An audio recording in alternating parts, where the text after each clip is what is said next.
So originally from Italy, we came over here when I was about 3 months old, so don't have many memories of early childhood in Italy, but there are some because we went back a couple times here and there. Um, Generally, like we lived in basically the same village, just moved around from place to place to get more centralized. Um, Cradle Catholic, so um, family Catholic, baptized, raised in the tradition and all that. But true to the unfortunate Italian way, um, the faith was more you learned the prayers, now you do you, and we don't really talk about it other than that. And so didn't really take it seriously, even though I was doing all the stuff correctly. Like, you know the answers, but you don't really understand why you're doing it. Um, Actually started like being an altar server and lector during mass when I was around sixth grade because we had a really good priest that was like pushing me to be part of things more. But once he left the parish, it was kind of just back to whatever. Um, in high school, around sophomore year, I started to actually think about joining the priesthood because I was starting to take the faith a bit more seriously around like the confirmation time and all that. But didn't really have much support in that discernment, didn't really have any guidance. And on top of that, I started falling away from the faith at the end of that year, um, and was basically like completely lost for a year and a half there. But then halfway through senior year, we had a retreat at the high school, because it was a Catholic high school. And on that retreat, um, basically I had a reconversion to the faith and was super on fire with everything, but really cautious about discerning stuff again because I remembered the last time I did, I fell away from it. So I was like, let me put this on hold. I'll just grow in the faith and see what happens from there. A couple years later in college, I went to a retreat with the Newman Center at NIU. Um, and through that retreat, I met the wonderful community that was there. Um, I had the support this time to actually discern stuff properly and grow in the faith.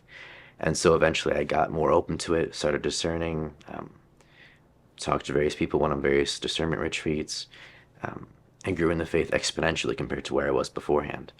Um, Eventually in 2019, I went on the Seek conference run by the Focus Missionary Group.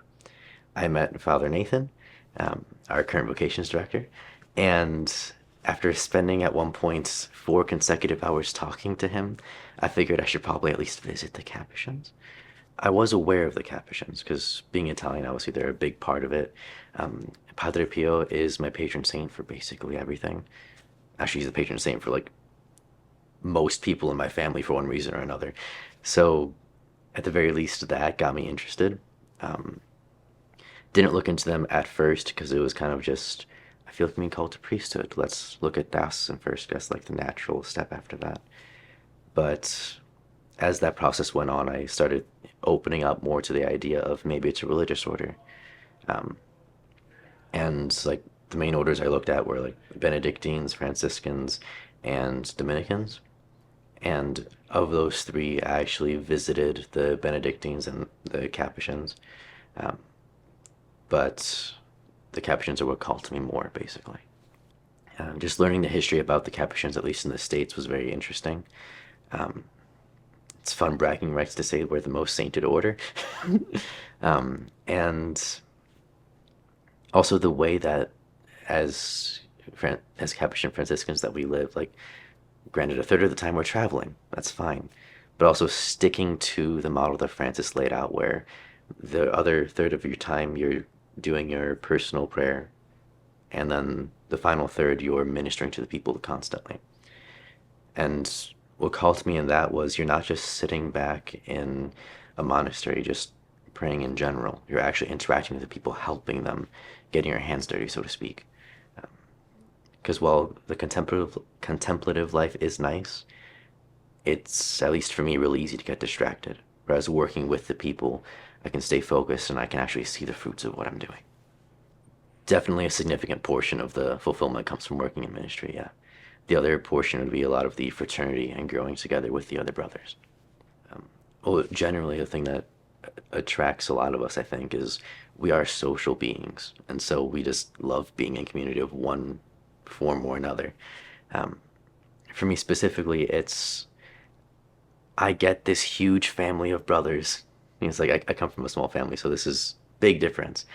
But even like bigger families, I feel like having this very fraternal group of we're all here helping each other.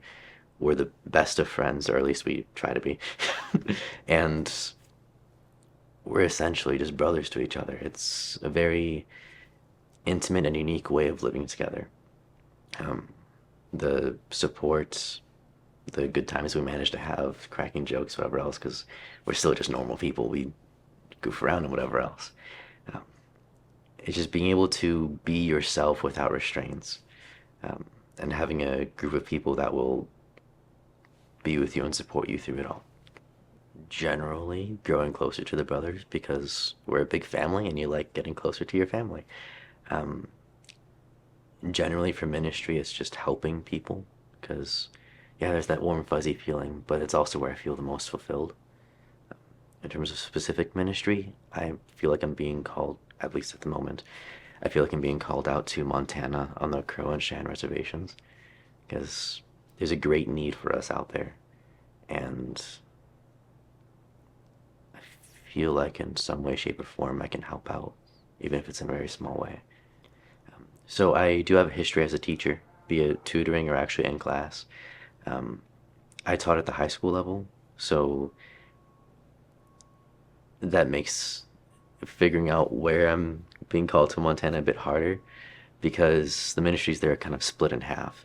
Either you're on the Cheyenne Reservation, primarily at the school, which is K through high school, or you're on the Crow Reservation, where you help out with two other schools that are K through 8, and you also do a lot of various parish work because there's a lot of area, a lot of parishes, and very few priests, and so we do a lot of stuff helping out there as well. Obviously, I feel like at the moment I'm being called to the priesthood, so either one would work with that. And then history as a teacher, I could again go to either one of those. Um, but I'll probably gravitate more towards the Shan Reservation if I'm going to be teaching. But yeah, I'm not really sure where exactly I'm being called. I do know like a lot of the need and struggles on the res are like poverty and recovering from various addictions because of the history that they have. Um, Basically, just a lot of people that have been dealt a bad hand, and in a very beautiful culture that they want to stick together, it's hard to leave it and not become saddened by it. And so people will usually stay. But consequently, they have very little out there. And so it's a struggle just to get by usually. And then the issues they have tend to be cyclical. And so someone will get out of it and either fall back in or their kids will fall into it.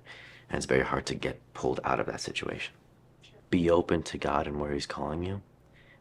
That could be religious life, so great. It could be priesthood, that could be single life, that could be marriage, whatever it might be. God's calling us all somewhere to be the best version of ourselves. And He speaks to us in different ways. Be that a voice that some people hear, or a feeling, or speaking to us through other people. So just trying to be aware and praying about like, where is God calling me? What does He want me to do? And then like I had with Brother Nathan, like if there's a very notable event that like you have a really good time, like I did with Nathan, and you just talk with someone a lot, you get inspired, you want to go visit, that's probably a good sign that you should at least be there for a little bit. So I know a lot of us have a tendency to drag our feet on big choices. If you're going for something that's good, you will never regret it. It'll always help you in some way, even if you don't do that in the end.